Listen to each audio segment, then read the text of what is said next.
भारतीय दलित साहित्य अकादमी राजस्थान प्रदेश द्वारा साहित्यकारों, लेखकों, सामाजिक कार्यकर्ताओं, समाज सेवकों, जनप्रतिनिधिगणों व साधु संतों का जोधपुर संभाग स्तरीय सम्मान समारोह गांधी प्रतिष्ठान केंद्र जोधपुर में भव्य आयोजन 9 अक्टूबर को संपन्न हुआ। मंचासीन अतिथि संत श्री गणेश नाथ जी महाराज, विधायक रूपाराम धनदेव, राष्ट्रीय अध्यक्ष डॉक्टर सोहनपाल सोमनाक्षर, श्रीमती हीरादेवी बरवड़, जय सोमनाक्षर व प्रदेशाध्यक्ष प्रोफेसर स्वामी आत्माराम उपाध्याय द्वारा 18 दलित महिला सरपंचों को सावित्रीबाई फुले गौरव सम्मान, 13 साहित्यकारों को संतों, महापुरुषों व शहीदों के नाम से अवार्ड, 6 को ज्योतिबा फुले गौरव सम्मान, 16 को डॉक्टर अंबेडकर गौरव सम्मान, 15 को कोरोना योद्धा सम्मान व 100 को प्रतिनिधि सम्मान से नवाजा गया।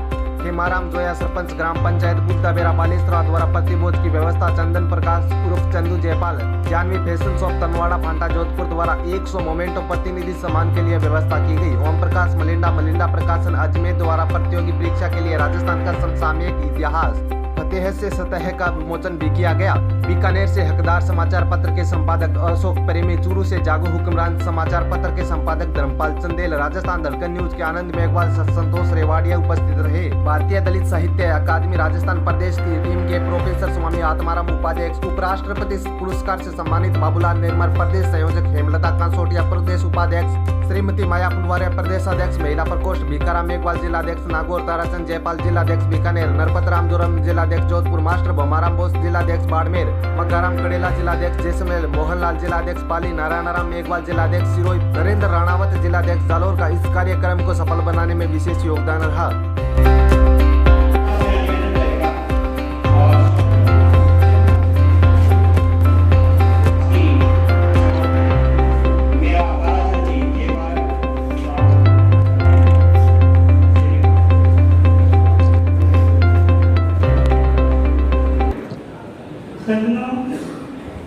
कोई भी चीज मंजिल प्राप्त करने के लिए कोई खरीदी जाती है, तो इनको अकादमी की बाबू जगदीवराम जी ने बहुत बड़ी महसूस की। तमाम भारतीय साहित्यकार, कवि, पत्रकारों को एकत्र किया और आपने कहा कि बाबा साहब के कार्यों के लिए आगे बढ़ाए, बाबा साहब के साहित्य को प्रचार प्रसार करें। अकादमी संस्था गठित की। गठित करते समय में उनके दिमाग में ये आई, इनका प्रचार कौन करेगा, इनको आगे कौन ले जाएगा। चला था मैं अकेला मंजिल पाने के लिए, एक दूसरे मिलते किए कार्यों बनता गया, इन कार्यों का कौन करेगा। लेखक, पत्रकार, विद्वान डॉक्टर सोमनाक्षर जी को ये सर्व समिति से दस्तावेज चुना गया। सोमनाक्षर जी ने जनसंघ को तैयार करने के लिए लमसम 2 वर्ष लगे थे और 2 वर्ष के बाद में 1987 में इनका रजिस्ट्रेशन करवाया और रजिस्ट्रेशन कराने के बाद विधिवत से प्रदेशों की नियुक्ति की। प्रदेशों ने जिला कृषि की नियुक्ति दी, जिला कृषि ने तहसील की नियुक्ति दी। इसी तरह से भारतीय दलित साहित्य एक वर्गीकृत शुरू करके और भारत से बाहर कई देशों में आपका नाम कमाया।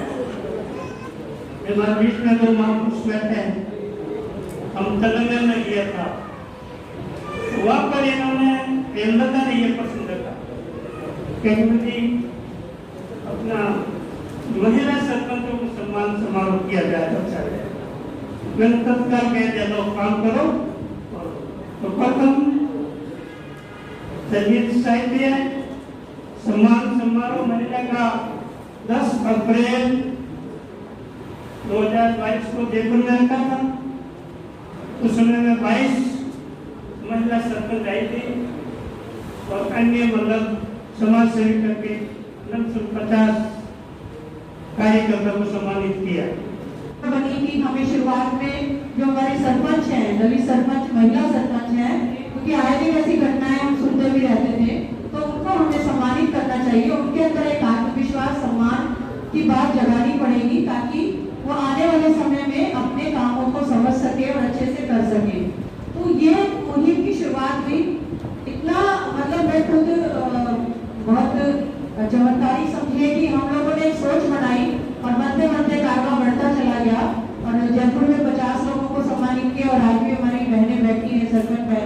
और बहुत से साथी भाई भी बैठे हैं, तो हमको मिलकर इनका साथ देना भी पड़ेगा और एक महिला शक्ति को आगे लाना पड़ेगा। महिला शक्ति जिंदाबाद। शिक्षा जो है, प्रश्न ये आता है कि हमारी शिक्षा की प्रतिशत निश्चित रूप से दिन ब दिन बढ़ रहा है, लेकिन क्या गुणवत्ता में वो वही स्तर आ रहा है? ये हमारे लिए सोच का विषय है। आज 96%, 90% के आसपास बच्चों के मार्क्स आते हैं, पर क्या 96 और 96% जिन बच्चों के मार्क्स आ रहे हैं, क्या वो आगे भी वैसे मेंटेन कर पाएंगे? और उनको मेंटेन करवाने के लिए क्या समाज ने अपना कोई दायित्व महसूस किया है कि हमें भी ये सोच रखनी चाहिए? मैं इसी क्रम में आप लोगों से सादर गुजारिश करना चाहूँगा और विशेष रूप से मैं हर मंच पे ये बात जरूर करता हूँ, जो हमारे गुरुजन हैं उनसे मेरा हमेशा आग्रह रहता है कि हमारे समाज से यदि कोई बच्चा, क्योंकि 60% मार्क्स तो आजकल फेल के बराबर है, अगर कोई बच्चा 70-80% से 70% से नीचे नंबर ला रहा है, उस बच्चे को वहीं पर कहीं न कहीं आप कोई उद्योग धंधे की तरफ डाइवर्ट करें, कोई काम करने की तरफ डाइवर्ट करें, ताकि वो बच्चा आगे जाकर कामयाब बन सके, परिवार का संचालन कर सके। एक बड़ी इम्पोर्टेंट चीज जो शायद आदरणीय मुख्य अतिथि महोदय इसको बहुत अच्छी तरह जानते होंगे, क्योंकि ये बहुत बड़े पोस्ट पर हैं। हमारे में से कितने ऐसे लोग हैं जो अपने बच्चों की उम्र, बहुत मैं टेक्निकल बात कह रहा हूँ, अपने बच्चों की उम्र को साल 2 साल एडमिशन के टाइम पे कम करवा? कितने बच्चों का स्कूल? आपको मालूम होना चाहिए कि जैसे रिटायरमेंट की एज आती है और आप एक पॉलिसी बनाने वाले होते हैं, उस समय आप रिटायर हो जाते हैं। क्यों? हम जो पढ़ते हैं तो हम 6वीं 7वीं में आते हैं, नौकरी में आते हैं 30-35 साल के आसपास नौकरी में आते हैं और 7 साल आते हैं तब उस टॉप पोस्ट पर पहुंच नहीं पाते। तो मेरा आपसे सभी से आग्रह रहेगा कि कम से कम ये बिल्कुल सुनिश्चित कर, कुछ नहीं करना है, एक 100 रुपये का एफिडेविट देना है कि मेरे बच्चे की उम्र जो हॉस्पिटल में एग्जाम के लिखी थी वो गलत लिख दी गई थी, इसलिए इसकी उम्र ये मानी जाए, और 2 साल आज आप कम करवा लीजिएगा। आने वाले टाइम में हमारे समाज के लोग इस बात की नीति निर्धारित करने वाले होंगे। ये मेरा आपसे आग्रह है।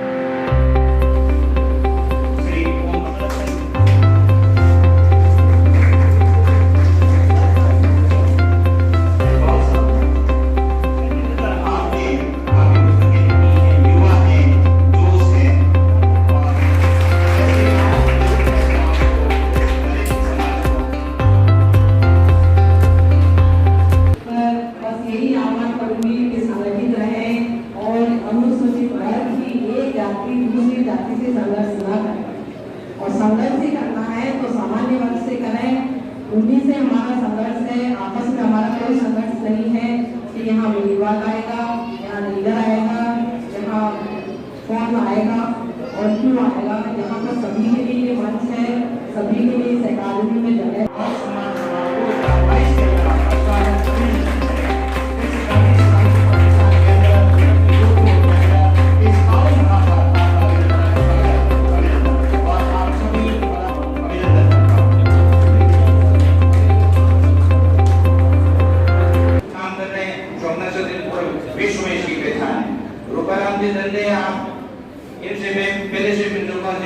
राजस्थान के चीफ इंजीनियर थे, तो हमने डिपार्टमेंट में बुलाया था, हमने डॉक्टर प्रकाश जी मेहरा और ये रूपाराम मार्गदर्शन हमारे घर भी आए थे। इनसे भी हमने दिशा निर्देश दी थी डिपार्टमेंट में, इन्होंने बहुत अच्छी अच्छी बातें बताई थी और उनके रास्ते पर हम चल रहे हैं। धन्यवाद। कार्यक्रम तो बहुत होते रहते हैं, अलग अलग संगठन के कार्यक्रम होते हैं। पहले 6743 जातियों के अंदर ये समाज बनता है, तो बाबा साहब ने जब ये विचार को एकत्रित करके SC/ST और BC माइनॉरिटी विभाग एकत्रित किया, और बाबा साहब चाहते थे कि हमारा समाज संगठित हो जाए, शिक्षित हो जाए, संगठित हो जाए और अपने हक अधिकार के लिए संघर्ष कर सके। तो शिक्षा के लिए तो धीरे धीरे स्तर बढ़ रहा है। गांवों के अंदर जैसे देखते हो तो महिला शिक्षा के लिए बहुत कमजोरी है, शिक्षा का स्तर गांव में। पर 6743 जाते की जगह अपने क्या कर रहे हैं? अपने हजारों संगठन बना दिए, हजारों संगठन बनाकर, ठीक है, सभी कहते हैं कि हम बाबा साहब को फॉलो कर रहे हैं, बाबा साहब की विचारधारा को आगे बढ़ा रहे हैं, बढ़िया अच्छी बात है, बाबा साहब की विचारधारा को आगे बढ़ाओ तो बहुत अच्छी बात है, बढ़ाना भी चाहिए। लेकिन जब जरूरत पड़ती है उस टाइम में ये अलग अलग संगठन एक मंच पर कभी नहीं आते, वहां अपने सब मार खा जाते, कमजोर हो जाते। तो जितने भी बाबा साहब के नाम में जितने संगठन बने, वह जब जरूरत पड़ती है उस टाइम में जो एक मंच पर आकर जो एक साथ आवाज उठाए, तो आपके ऊपर जो अत्याचार अभी जो आप कहते हैं हमारे ऊपर अत्याचार हो रहा है, जुल्म हो रहा है, ऐसा हो रहा है, ऐसा क्यों हो रहा है, नहीं होना चाहिए। तो उनके लिए तो सभी मिलकर आप आवाज उठाओगे तभी ये जुल्म अत्याचार थमेगा, बाकी तो मुश्किल मामला है, अपने बटे रहेंगे। तो क्या नेता ये भी आप जानते हैं, उन्होंने जो रास्ता बताया वो पकड़ते नहीं और अपने बात बहुत बड़ी बड़ी करते हैं, उनसे उन्हें फायदा वाला होने वाला नहीं। बाबा साहब ने सीधा बताया था, नियम बताया था, नियम के अनुसार आप चलोगे तभी अपना उद्धार होगा, नहीं तो बाकी मुश्किल मामला।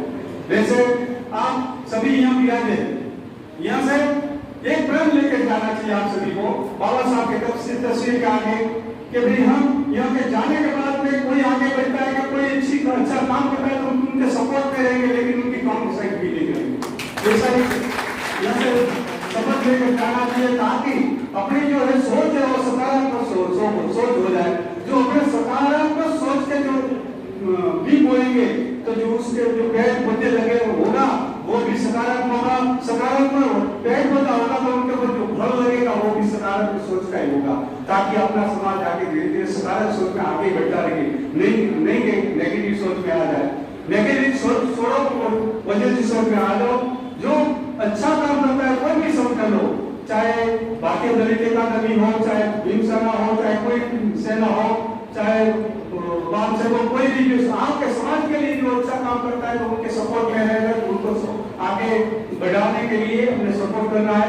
तो आप सभी यहाँ पधारे हैं और यहाँ पधार कर कार्यक्रम की शोभा बढ़ाई, तो बहुत बहुत धन्यवाद। और जो ये कार्यक्रम को जो अच्छी तरह अच्छी तरह बनाया तो कमेटी को भी बहुत बहुत धन्यवाद, महाराज श्री आत्माराम जी को बहुत बहुत धन्यवाद, अध्यक्ष महोदय को भी बहुत बहुत धन्यवाद।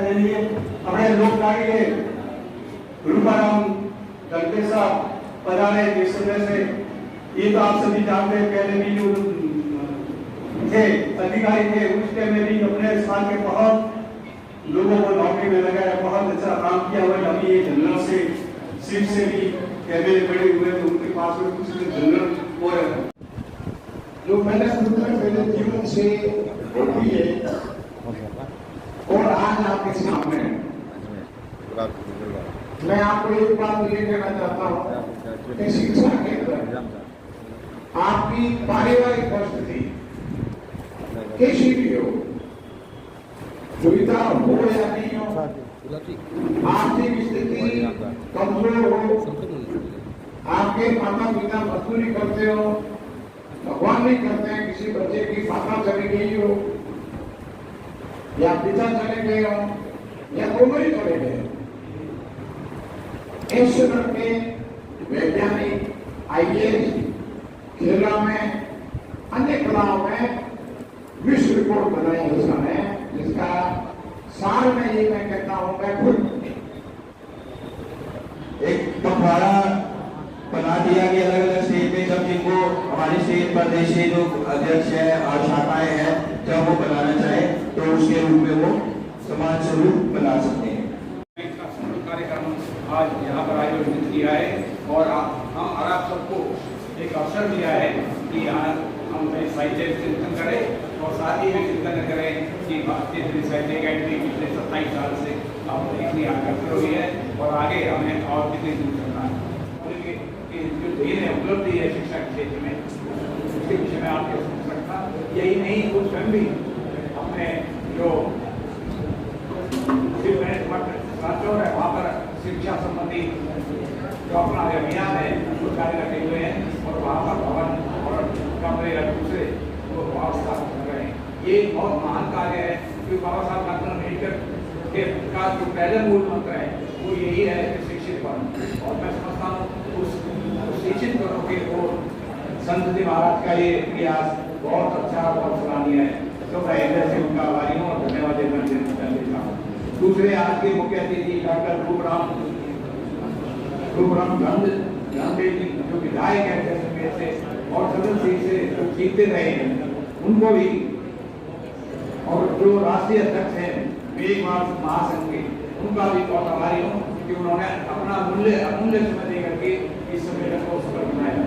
क्योंकि राष्ट्रीय अध्यक्ष होने के नाते और राज्य की अध्यक्षता करने के नाते मेरा फर्ज होता है कि उन्होंने जो इतना सार अपना विचार व्यक्त किए, मैं तो ये कहूँगा कि उन्होंने अपने जीवन का जो शुरू से लेकर के अंत तक आपके सामने जो आत्मकथा रखी है, तो मैं ये कहूँगा हमारे यहाँ के प्रोफेसर अध्यक्ष हैं आत्माराम जी प्रोफेसर साहब कि वो एक इनकी सारी जीवनी की एक पुस्तक है उनके विचारों की और उसका वितरण करें। मैं समझता हूँ नई पीढ़ी के लिए वो आत्मकथा होगी रत्न हो, तो एक तरह से साहित्य में एक नई पीढ़ी को अभिव्यक्ति होगी। तो क्योंकि धनंजय जी ने जो शुरू से लेकर के अपने जीवन का वर्णन किया है कि वो उन्होंने टोकरी या पत्नी के साथ एक तरह से मजदूरी का कार्य शुरू करके वो इंजीनियर बने और इंजीनियर के बाद उन्होंने अब समाज सेवा करके लोगों के बीच में जैसलमेर से जर्नल सीट से एमएलए का चुनाव लड़ करके तो यहाँ की सरकार में मौजूद है। तो ये एक नई पीढ़ी के लिए बहुत प्रेरणादायक चीज है। आपकी भोजन की व्यवस्था सम्मान के साथ आप भोजन भी कर रहे हैं।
महोदय, आप मेघवाल समाज के अध्यक्ष हैं और सामान्य सीट से विधायक हैं, आपकी सरकार है और दलितों पे भयंकर अत्याचार हो रहे हैं।